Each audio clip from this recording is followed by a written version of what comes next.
इसी new pattern से writing में हर बार मोर देन 7 बैंड की स्कोरिंग आपको आएगी। 2024 में हर बार इसी पैटर्न से स्कोरिंग आएगी, तो मेक श्योर इसको प्रॉपर्ली अंडरस्टैंड कर लेना। सारा पैटर्न यही फॉलो होगा, सारी जानकारी मिलेगी। Let's start.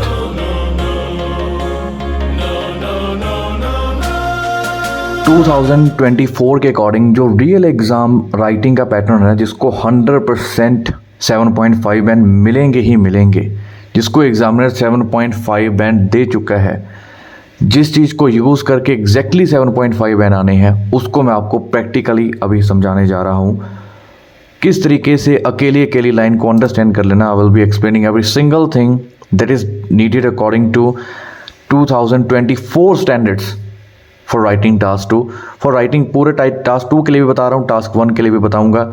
ओवरऑल जो है, जो रियल रिजल्ट है वो इन चीज़ों को यूज़ करके आएगा, इसके अलावा और कुछ मैटर नहीं करता है। अंडरस्टैंड करना इस चीज़ को सारा, जब आपके पास प्रॉपर टाइमिंग हुई तभी इसको अंडरस्टैंड करना, वेरी इंपॉर्टेंट। बिल्कुल लेटेस्ट, बिल्कुल जो फाइनलाइज्ड होता है ना, जिसको 7.5 एंड मिलते मिलते उसके ऊपर चलेंगे। तो इसमें से मैं आपको 5 चीज़ों की तरफ लेकर चलूँगा। मैं आपको 5 थिंग्स की तरफ हम फोकस करेंगे, जो कि एक 9 बैंड ऐसे में चाहिए। एक तो कॉम्प्लेक्स स्ट्रक्चर्स के बारे में बात करेंगे कि कितने चाहिए, कौन कौन से चाहिए। दूसरा हम बात करेंगे जो सीक्रेट होता है, the secret to getting a band scoring of 7, वो मैं आपको बताऊंगा, सीक्रेट डेफिनेटली। तीसरे नंबर पर एग्जाम्पल सेटअप के बारे में बात करेंगे, एब्सोल्युटली एसेंशियल। फोर्थ, टेंसेस का एक ऐसा secret, tense secret that gets your band scoring of more than 7। And then last में हम वोकैबलरी के बारे में बात करेंगे कि how much vocabulary is needed और किस बैंड लेवल की वोकैबलरी चाहिए होती है।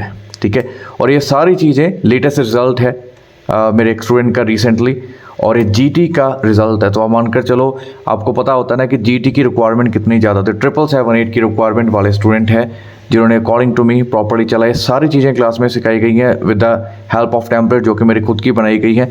वो सारा मैं आपको समझाऊंगा, ठीक है। और इसमें कौन सी टेम्पलेट वगैरह सारा कुछ जो है मैं इसको एक्सप्लेन करूंगा, किस तरीके से हम इसको यूज़ करते हैं। ठीक है, तो शुरू करते हैं। सबसे पहले कॉम्प्लेक्स स्ट्रक्चर्स। ध्यान रखना, if you want to get a band scoring of 7 at least, आपकी जो रिक्वायरमेंट, आपने कितना मर्जी अच्छा ऐसे लिखा है, परंतु अगर उसमें 3 कॉम्प्लेक्स स्ट्रक्चर्स नहीं हैं, देन आपकी रिक्वायरमेंट डाउन हो जाती है। देन वो ऐसे उस कैटेगरी में जाता ही नहीं है। दैट ऐसे is not considered a 7 band ऐसे that does not contain at least 3 complex structures। So complex structures कौन कौन से होते हैं? although हो गया, despite हो गया, while हो गया, इन चीज़ों को हम यूज़ करते हैं। जैसे यहाँ पर देखिए, फर्स्ट स्ट्रक्चर although का यूज़ हुआ है, ठीक है। सेकंड हमने despite का यूज़ हुआ है। ये सारी चीज़ें क्लासेस में करवाई जाती हैं, तो इसमें कोई टेंशन नहीं रहती। अभी एक बार इसको प्रॉपरली अंडरस्टैंड कर लीजिए। So 3 complex structures already this student has used in her essay, but on the other hand इनमें एक और कॉम्प्लेक्स स्ट्रक्चर भी उन्होंने यूज़ किया है, जो कि बहुत अच्छी बात है। But the basic concept is कि अगर 3 कॉम्प्लेक्स स्ट्रक्चर्स आपने यूज़ किए हैं, तो आप 7 बैंड की कैटेगरी में तभी कंसिडर करोगे। That is the first tip that you people need to consider 7 band की रिक्वायरमेंट के लिए। Now secondly, the cheat code to getting a band scoring of 7, the cheat code, the absolute best way to get a band scoring of 7, वो जो cheat code है वो है models को use करना। 30% of your essay must contain modals। What are modals? Would, should, could, may, might। इनके बिना हम 7 बैंड की कैटेगरी में अगेन शामिल नहीं हो पाएंगे। These are absolutely necessary for a band scoring of 7। अलग अलग तरह के मॉडल्स को यूज़ करने की कोशिश करें। तो जैसे यहाँ पर आपको इस ऐसे में भर के मॉडल्स को यूज़ करने का मौका मिलेगा। शुरू में ही, जैसे मैंने आपको बता दिया है, वुड का स्ट्रक्चर यूज़ हुआ है, अगेन यहाँ पर वुड का स्ट्रक्चर यूज़ हुआ है। फिर अगर आप आगे चलोगे, कैन का स्ट्रक्चर यूज़ हुआ है, जो कि मॉडल्स की कैटेगरी में ही आते हैं। ठीक है, बहुत जगहों पर इन्होंने मे का यूज़ किया है, कैन का यूज़ किया है। अगर हम आगे भी इसको प्रॉपरली पढ़ते जाएँ, अगर ये सारे ऐसे को अगर हम लेकर चलते जाएं, चलो आगे चलते हैं, थोड़ा बहुत इसके तौर पर अंडरस्टैंड करते हैं। यहाँ पर देखिए, they might not have enough patience, उनके पास शायद इनफ पेशेंस ना हो।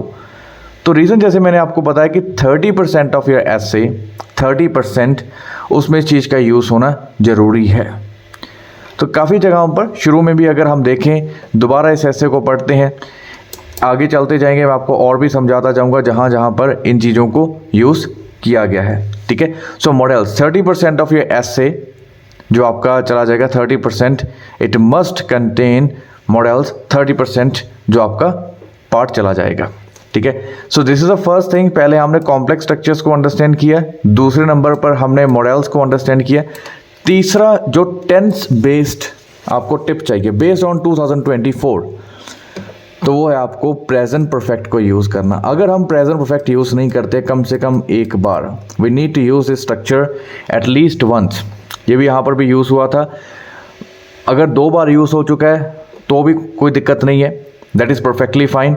परंतु जो हमारी रिक्वायरमेंट है 7 बैंड के लिए वो है कम से कम एक बार यूज़ करना। If you are using that at least once, so still you are in that category, आप उसी कैटेगरी में शामिल हो रहे हो। सो 5 जो आपके लिए एब्सोल्यूट एसेंशियल पैरामीटर्स हैं, पहले हमने इस चीज़ को अंडरस्टैंड किया कि आपके कॉम्प्लेक्स स्ट्रक्चर होने चाहिए, फिर हमने टेंसेस के तौर पर अंडरस्टैंड किया, टेंसेस नहीं कहूँगा मैं, मॉडल्स को जो एब्सोल्यूट सीक्रेट है। तीसरे नंबर पर हमने प्रेजेंट परफेक्ट को यूज़ किया, एब्सोल्यूट सीक्रेट है। फोर्थ नंबर पर है एग्जाम्पल को यूज़ करना है, using an example is absolutely important. अगर 7 बैंड की रिक्वायरमेंट है, पूरे ऐसे में कम से कम एक एग्जाम्पल लिखी हुई होनी जरूरी है। काफ़ी स्टूडेंट का क्वेश्चन आता है कि जो एग्जाम्पल है वो किस टाइप की एग्जाम्पल होनी चाहिए, क्या वो इस टाइप की एग्जाम्पल होनी चाहिए जिसमें वो रियलिटी बेस्ड होनी चाहिए, या फिर किस इस बेसिस पर एग्जाम्पल होनी चाहिए कि हम अपने मन से भी लिख सकते हैं। ठीक है, जैसे यहाँ पर देखिए अगर आप अपने मन से भी चाहो, मैं तो हमेशा ही कहूँगा कि रियलिस्टिक एग्जाम्पल लिखें। रियलिस्टिक एग्जाम्पल लिखने का मतलब नहीं कि आपको एग्जैक्टली 100% सही लिखना है। फॉर एग्जाम्पल एक बेसिक पैरामीटर आप लिख सकते हो, मानकर चलो कि कोई देश है जहाँ पर ओबेसिटी रेट बहुत ज़्यादा, फॉर एग्जाम्पल अमेरिका की एग्जाम्पल लगा लो, वहाँ पर ओबेसिटी रेट बहुत ज़्यादा, ओबेसिटी का मतलब मोटापा थोड़ा सा ज़्यादा है, तो आपको इतना ही पता होना बहुत है कि ओबेसिटी रेट बहुत ज़्यादा, रेशो वहाँ पर बहुत ज़्यादा है। तो आपको ऐसा नहीं देखने की ज़रूरत कि इस साल में इतना था और इतने लोग हैं मोटे हैं या इतने परसेंटेज की है, तो आप सिंपल तौर पर लिख सकते हो nearly 40% of people in America are consider obese because of their eating lifestyle. ठीक है, तो वो एक देश despite being a developed nation, एक डेवलप्ड नेशन होने के बावजूद भी स्टिल दैट इज हैपनिंग। तो इतना आपको परफेक्ट जानने की जरूरत नहीं कि इतने परसेंट रहेगा उतने परसेंट रहेगा। जैसे यहाँ पर इनको इतना पता है कि न्यूजीलैंड की बात कर रहे हैं कि 4 out of 10 citizens about children, तो ये भी जरूरी नहीं है कि 4 आउट ऑफ 10 सिटीजन्स ही आप लिखें कि आप कैसे आएगा, बट इतना श्योर है कि न्यूजीलैंड में जो अडॉप्शन रेट है बच्चों का वो काफ़ी ज़्यादा है। So that is the case. ठीक है, इट इज़ कॉमन लिख सकते हो, इस तरीके से आप इसको लिखोगे।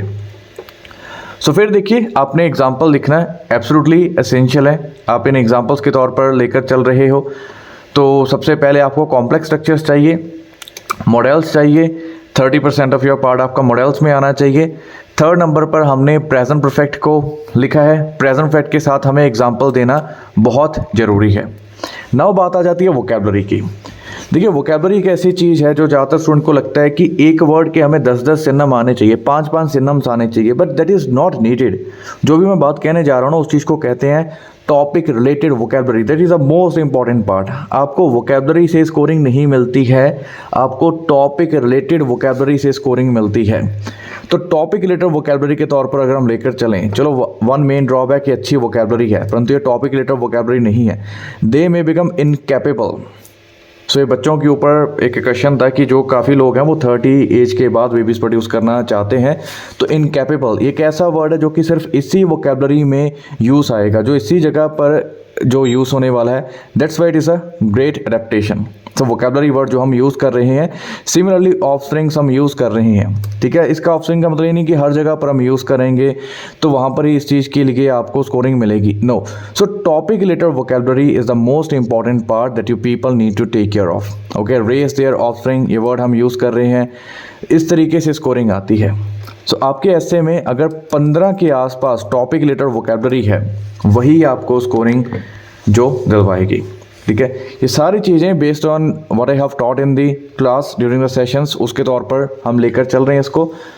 तो होपफुली जो 2024 के लिए प्रिपेयर कर रहे हैं, जिनके लिए 777-8 एब्सोल्युटली इंपॉर्टेंट है, बहुत ज़्यादा मदद होगी इससे। Thank you so much.